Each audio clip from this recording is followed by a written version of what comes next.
RPGPTV. This is another episode I'm excited about. This one is about rentals and landlords. I'm sure the audience wants to know about this one. We talk about everything property here, and we are joined once more by Jerome Hendricks, franchise manager for Rawson Properties Grassy Park, Roxanne Kraus, the franchisee for Rawson Properties Grassy Park, but she also handles the rentals division, so we're going to hear a lot more from her today. And Saeedin Army, property practitioner, sales partner, real estate agent, and rentals agent for Rawson Properties Grassy Park. Welcome, Saeedin. This is your first time. How are you feeling? Excited to get everyone up to date. Fantastic. I love it. The audience exactly wants to know. They want to be educated, I'm sure. Let's dive straight in. There are, I'm sure, plenty of property owners who have flatlets, granny flats, separate rooms, etc., that they want to rent out. They want to find tenants for. Some of them do it on their own, and some of them do it via an agency.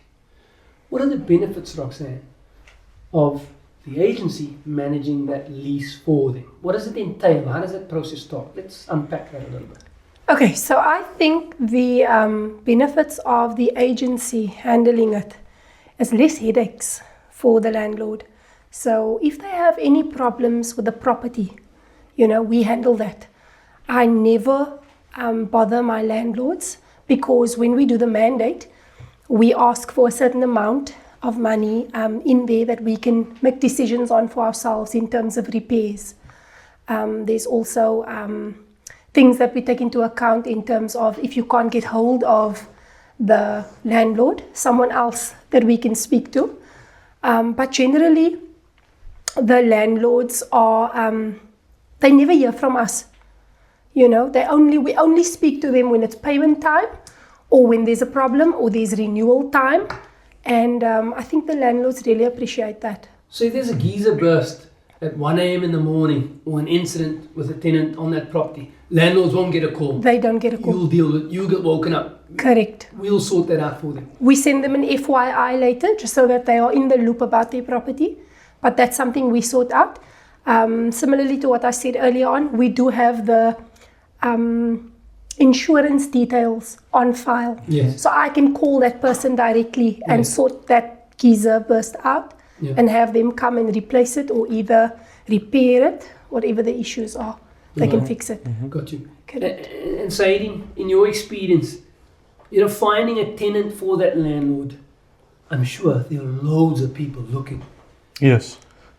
So let me take you through the journey. So what I'm trying to say is it's not hard to find, because there's a huge demand for housing in South Africa at the moment. There is, however, our clients have special requests, you know, and it's for us to make those decisions based off the request that they have given us. So, for example, an elderly couple has a granny flat that they don't have use for it, but they would like tenants. However, there would come a checklist with it.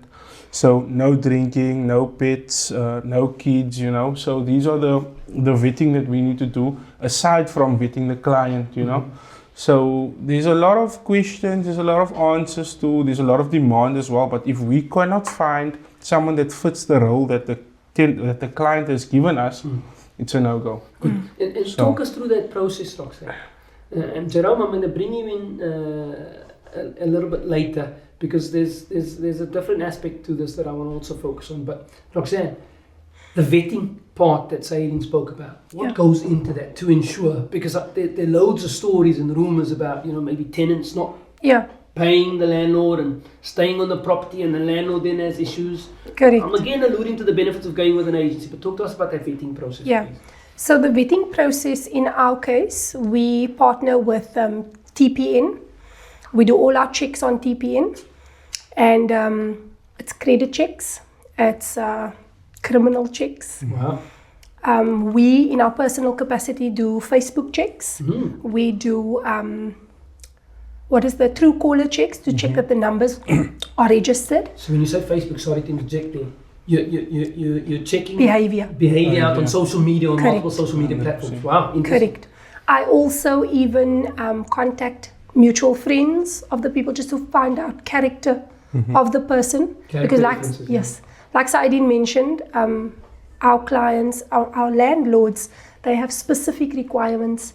They need a specific type of person, to fit their lifestyle. And so we take that into account, and then we do those checks, and yeah. I think there's something, and I'm just hearing here that I think is worth mentioning. So one of the things right up front that is presented to a landlord is that we offer two types of services. There's a managed service, Right. and there's an unmanaged service. Right. Both services have the front end run by us. So we do those checks exactly as they're saying. The managed service takes it a lot further, where we manage that service. So all those requests, what they're looking for is managed, and the landlord can actually sit back and relax. So I think it's a package deal that's overseen by somebody, and the landlord is not just renting a home or a cottage or a room. A lot of people nowadays are getting investment properties, that second property. You don't want to be riding back and forth from your home to go and see what's going on there, and that's where the fully managed service helps. So it all boils down to convenience, you know. If you want convenience, you're going to pay a bit for your convenience, you know. So that's where the managed and the unmanaged comes in, because managed, it's obviously a bit more than the unmanaged, you know. So at the end of the day, it's all about your convenience, your sanity. As a landlord, you can sit back and relax, you know. Correct. In other words. I remember one of the first landlords that came on board and joined Rawson Properties Grassy Park. In the Grassy Park area, they had tenants living with them before. I don't know if you remember this landlord. Yes. Talk to us about what it was like for that landlord, him doing it on his own with that tenant before, Yeah. and what it's like for him now since you've been managing that lease. Yeah. So let's call him John. Let's call him John. And John was a very difficult landlord. He scrutinized the mandate from top to bottom, inside out. He would ask me silly questions, you know, and most of it I could explain. And then when I couldn't explain, I said, you know, let me get, you know, clarity on the points that you've raised, and let me speak to someone, and then I'll get back to you. He appreciated that. Today, I manage 5 of his units. Wow. 5 of his units.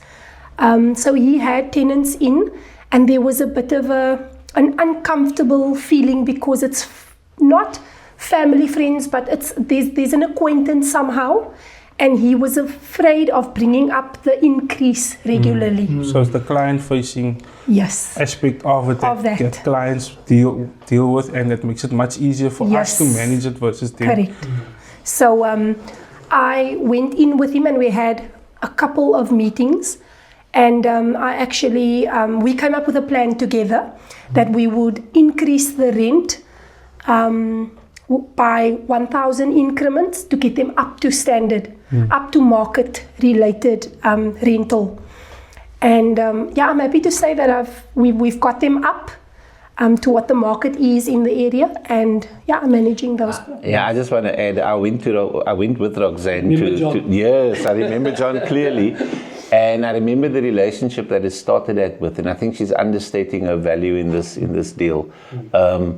He had a lot of apprehension based on him managing it personally, but as soon as he found the trust in Roxanne and what she does, his whole view has changed, and he actually sits back now.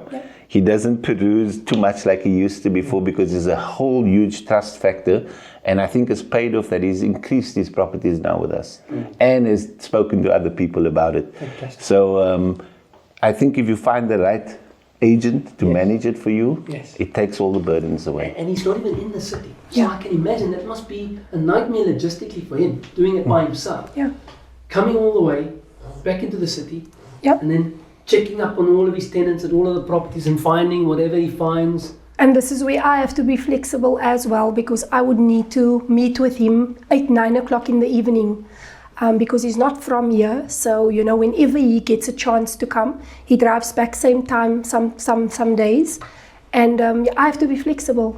So I have to meet with him. And I think that's a key, That's what you gotta do. benefit, absolutely.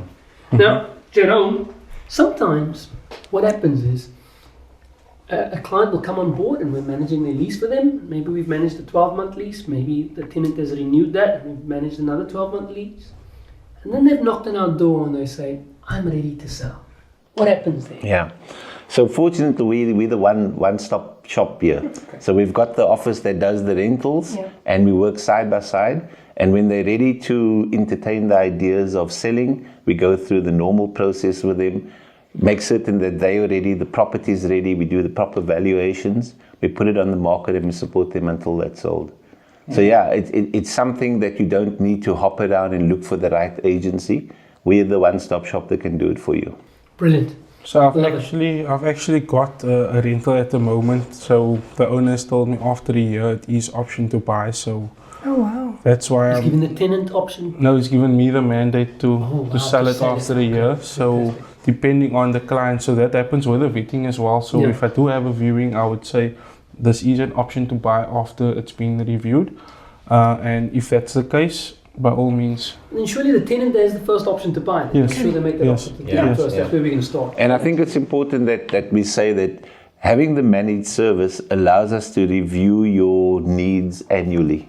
Sometimes it's necessary to continue that lease. Sometimes it's actually not the right thing. The areas change, circumstances change, and we can advise you accordingly. Excellent point. We'll leave it there. I think we've got a lot of golden nuggets for the audience today, especially when it comes to rentals, whether you want to be a tenant or whether you want to rent out your property for rental income. This is RPGPTV.